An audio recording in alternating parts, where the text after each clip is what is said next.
Sapphires are some of the most valuable treasures in the world, but behind every sparkle, there's a great price to be paid to bring every stone to its final form with its individual beauty.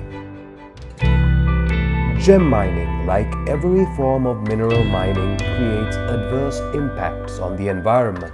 While the owners of gems may not realize it, the mining of gemstones takes a major toll on the environment and communities they come from. Ceylone's Munich is a producer of the finest and fair sapphires and gemstones from Sri Lanka. Their approach to the gem trade is to introduce transparency and traceability into each step of the value chain and establish the concept of responsible mined and fair processed gemstones for the environment and local communities. To make a long story short, fair for everyone from mine to market.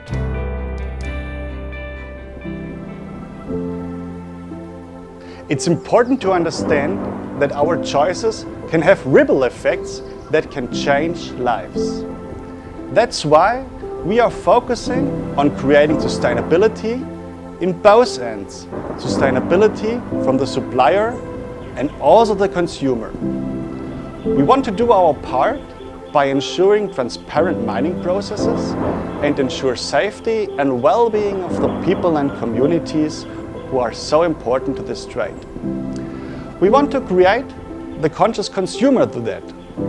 The gem and jewelry business has sadly ignored this approach for a long time, but it's never too late to start a change.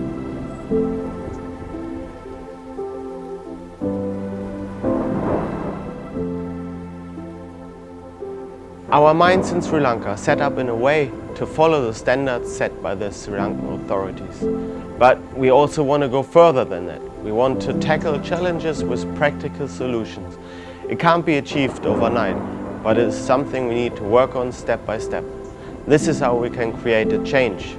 Lawmakers of the country get alerted to these developments, and they will be pressed to integrate more sustainable practices to the local industry. In Sri Lanka, government regulations on the industry prohibit the use of heavy machinery to mine gemstones. Only traditional, manual methods are allowed, and this practice is how things have been done in the country for centuries.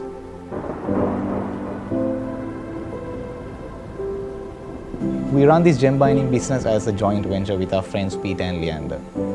Sri Lanka's regulations on things like ownership of mines and the use of heavy machinery is very strict. For example, foreigners can't have sole ownership of gem mines, and only a handful of machine mining licenses are issued each year, and that too with a lot of conditions. Furthermore, child labour is non-existent in the Sri Lankan gem and jewellery industry. These kind of regulations make sure mining happens in Sri Lanka in a socially and environmentally sustainable way.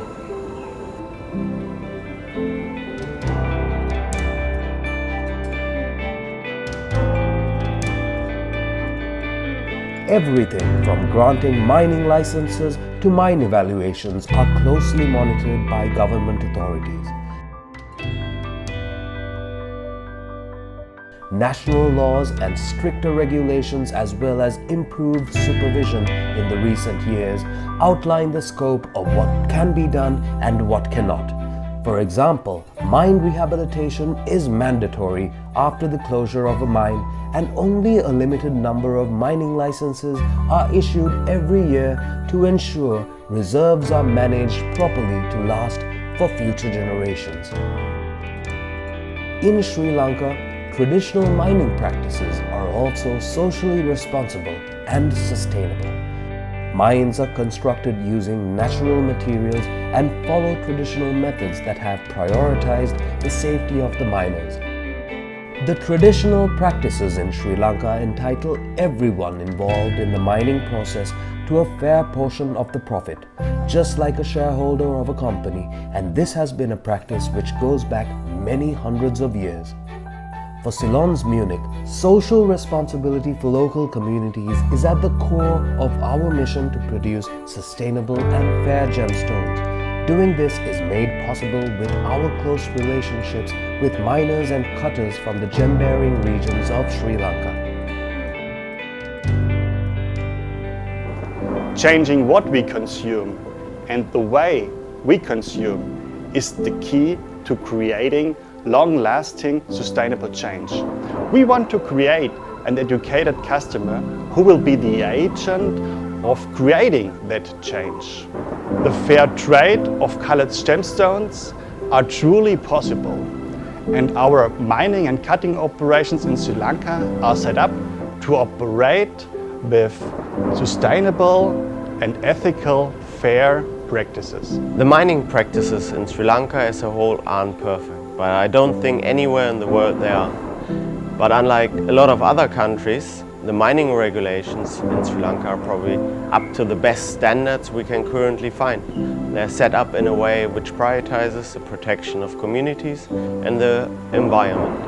For example, Sri Lankan laws prohibit the export of rough stones to make sure the domestic cutting and polishing industry is secured and the local craftsmen and their livelihoods is developed.